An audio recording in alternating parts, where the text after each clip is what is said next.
Hey everyone. Let me hit you with the biggest lie we've all been sold since we entered the workforce.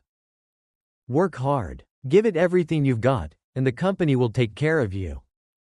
Sound familiar?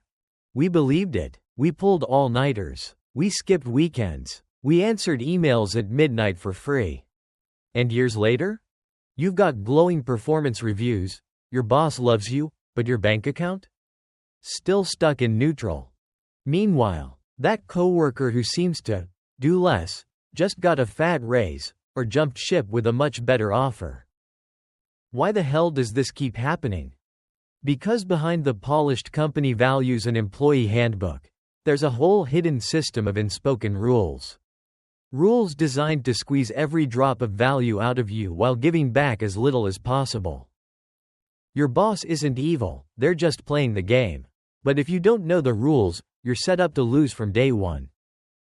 Today, I'm pulling back the curtain on 5 unspoken office rules that senior leaders really hope you never discover. This isn't about becoming shady. This is about arming yourself with real financial intelligence and psychology so you can finally stop being a pawn and start playing to win. If you're tired of feeling stuck in the corporate grind, stick with me till the end. Rule number 1. Companies don't pay you for how hard you work. They pay you for how much profit you create. Here's the brutal truth, in the eyes of leadership. You're nothing more than an investment. They want to keep your salary at the sweet spot, high enough so you don't quit, but low enough to protect their margins. I've seen top performers in American tech companies grinding 60 to 70 hours a week, generating millions in revenue, yet only getting 3 to 5% raises while the company brags about record profits and executives walk away with massive bonuses. Rich people get this. They don't sell their time. They sell expensive solutions to expensive problems. If you keep trading hours for dollars without tying your work directly to the company's bottom line, you'll always be replaceable and underpaid. Rule number 2. The dangerous loyalty trap. Companies are masters at this. They say things like, "We're a family. We're all in this together." Or, "You're such a key player." Once you buy in, your own brain turns against you. It's called the principle of commitment and consistency.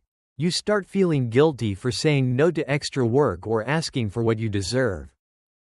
A 2023 study from Duke University proved this in a chilling way.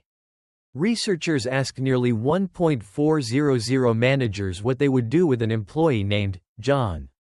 When John was described as loyal, managers were way more willing to dump unpaid overtime and extra tasks on him compared to when he was just average or even less committed. Loyalty isn't rewarded, it's exploited. The most loyal person often ends up doing all the heavy lifting for free, and when they finally speak up, they get labeled, not a team player.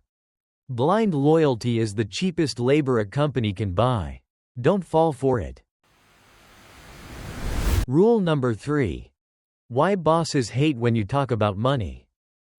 Simple, information is power. When you have no clue what your coworker makes for the same work, you have zero leverage to negotiate. Companies love this, don't ask, don't tell culture because it lets them divide and conquer.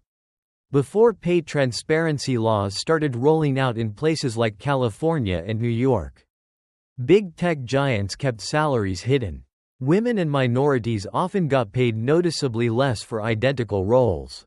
Once salary data started leaking out, people finally had proof, and suddenly they could negotiate from strength. Bosses still try the classic move. Offer you a tiny raise and hope you feel grateful. Don't fall for the silence game. Know your market value. Rule number 4. The competence trap. The better you are, the more likely you get stuck. This one hurts. If you become the absolute best, the irreplaceable superstar in your role, your boss often becomes terrified to promote you. Why? Because losing you would be expensive and risky. They'd rather keep their golden goose right where it is, producing maximum output. I've seen it over and over in tech. The best engineer or designer gets constantly praised as the backbone of the team, but when a higher position opens up, they promote someone easier to replace instead.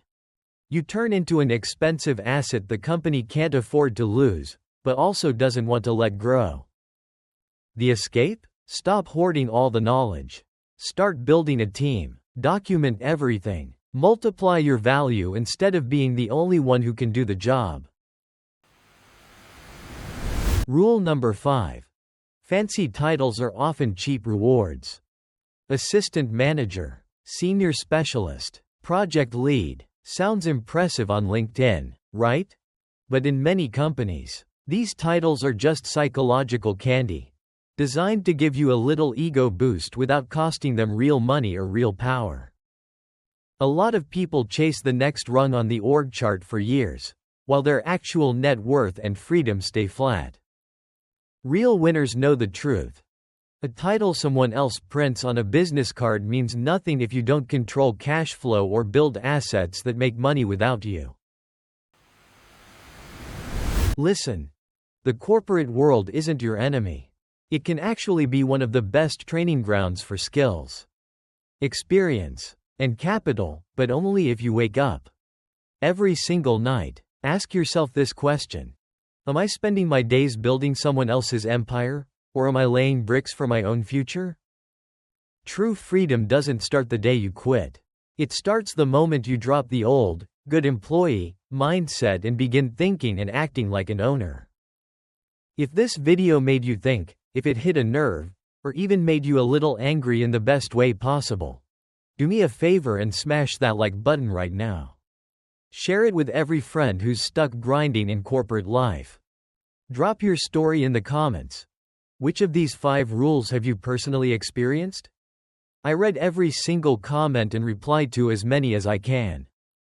Thank you for watching all the way through. Stay sharp, stay aware, and most importantly, start taking the wheel of your own life. See you in the next one.